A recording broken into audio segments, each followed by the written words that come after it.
be seen within a 100 milliliter sample. So measurements are repeated in differing sites within public water systems, and no more than 10% of samples can show evidence of coliforms. So in order to reach a drinkable standard. So indicator organisms are very crucial to detect the growth of other coliforms and other types of bacteria that are possibly growing in your water. Just because I didn't see any blue dots, that doesn't mean that there wasn't any fecal contamination within my sample. So therefore, I could not drink my treated water because my Biosand filter did not totally eliminate these pathogens. So coliform bacteria are often considered indicators of fecal contamination and thus pathogenic enteric bacteria. This is something to watch out for. So it's also, it's important to take the Safe Drinking Water Act regulations into consideration because it just states the requirements of the total coliforms that can be allowed in drinking water. So the specific pathogen that I chose is Campylobacter, and it is the most common bacterial cause of diarrheal illness in the United States. There are 20 cases per every 100,000 people each year. The CDC estimates it affects 1.5 million US residents every year. Many go undiagnosed, and it is caused by Campylobacter bacteria. More cases occur in summer than in winter. And overall, the bacteria is carried in the intestines, liver, and other organs of animals, indicating this is a zoonotic disease. This can be transferred to other edible parts of the animal when it is slaughtered. So, for example, mixing meats in hot dogs and chicken nuggets, things like that. And when meat is pooled together, there's a higher chance of these kind of bacteria getting being in the food that you're eating. In 2015, the National Antimicrobial Resistance Monitoring System testing found Campylobacter on 24% of raw chicken brought from retailers. So bacteria is killed by heat, and so we just need to make sure we're cooking our meat fully through, and this would definitely help Campylobacter infections.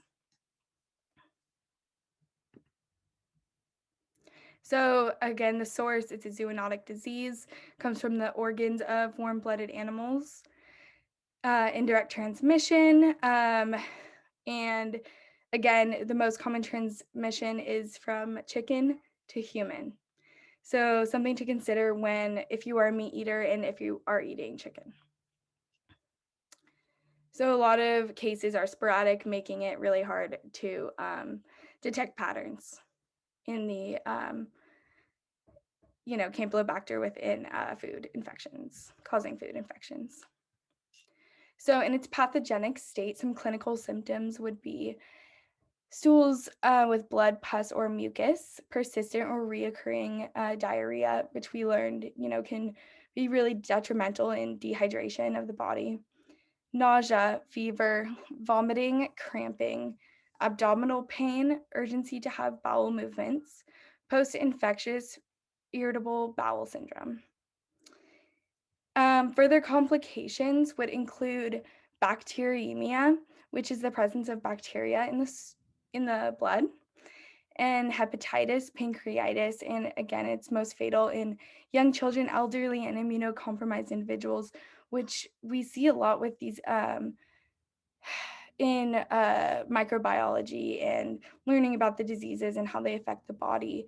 It's seeing again here that young children and elderly and immunocompromised individuals are really at high risk, and we should take this into consideration when acknowledging cases and the severe cases. So the diagnostic method is a stool culture on selective media. Campylobacter cultured under microaerophilic conditions set at 5% and 5 to 10%, CO2 at 42 degrees Celsius. Incubation period is 1 to 5 days. Symptoms appear days 2 to 5. Animal feces can contaminate lakes and streams. Produce can be contaminated with feces.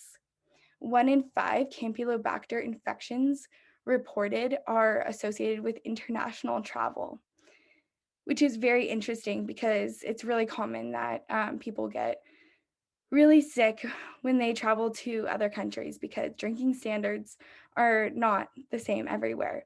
So it's important to consider this. So the World Health Organization is providing policies and recommendations that cover the entire food chain from production to consumption, making use of different types of expertise across different sectors. Because we will learn in the next coming up slides that these, it's really common that most infections are through the food processes and the steps within how we process our food. So tying this into the relevancy within the US news, the recent power outage in Texas caused water distribution pressures to drop below 20 pounds per square inch, which led to a boil water notice.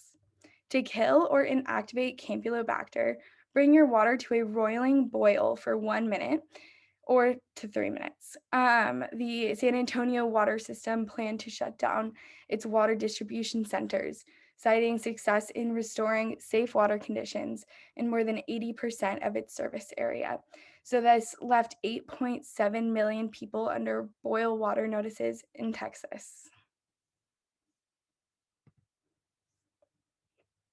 So, previous research suggests I found a really relevant case control study, and it shows the prevalence of some exposures varied among control subjects in the Food Network sites, including the proportion of controls reporting eating chicken at a commercial eating establishment, with 18.2 to 46.1% of cases, which is a lot when compared to contamination of a lake, river, or stream, which is 0 to 5.1%. This is really interesting because initially I was going to take my water sample from the Cuesta Park stream, and when I went over there was a lot of graffiti and I found some needles, and I was just, I didn't really want to pour that into my Biosand filter just for biosafety concerns.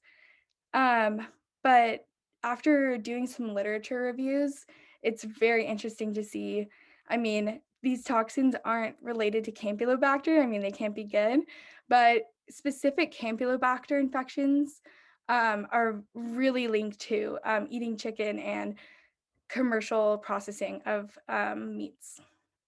So in conclusion, future studies should quantify Campylobacter contamination in poultry or variation in host immunity, which would be really useful in identifying the geographic variation in incidence cases, so we can more easily track down where the contamination site is. And these are my sources. So thank you guys so much for listening, whoever got this far. And yeah, I hope that everyone has a great finals week.